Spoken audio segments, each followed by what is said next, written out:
My name is Benjamin Thomas Wolfe.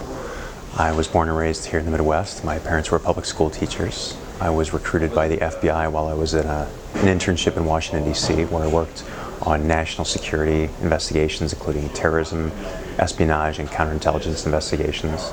I worked there for 5 years. I was one of the first responders to the Pentagon on 9/11. I was on the hazardous materials unit, so I worked on the anthrax investigation. And after 5 wonderful years with the FBI, I transferred to the State Department as a United States diplomat, working in developing nations in Africa, the Middle East. I raised my children in West Africa, places like Senegal, Mali, Mauritania, and Algeria. I served in Iraq multiple times. I was on Condoleezza Rice's personal staff and traveled with George Bush as well. I then transferred back to Washington, D.C., worked for Interpol and part of the National Security Council under the Obama White House. I moved to Chicago 5 years ago to finish my doctorate in international psychology.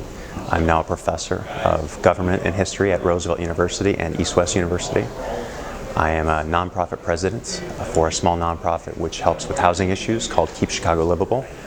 And I am a restaurant owner in Logan Square of a wonderful place called Park and Field. And me and my family live in Wicker Park. Top priorities as a U.S. Congressperson is universal health care.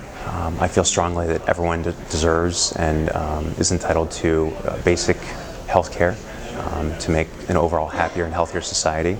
Legalizing cannabis is one of our biggest priorities. We feel not only is it medicine, it will bring billions of dollars to the city and state, and it also helps with criminal justice reform. And finally, we'd like to find free education options for universities, state schools, and trade schools so people don't have such college debt.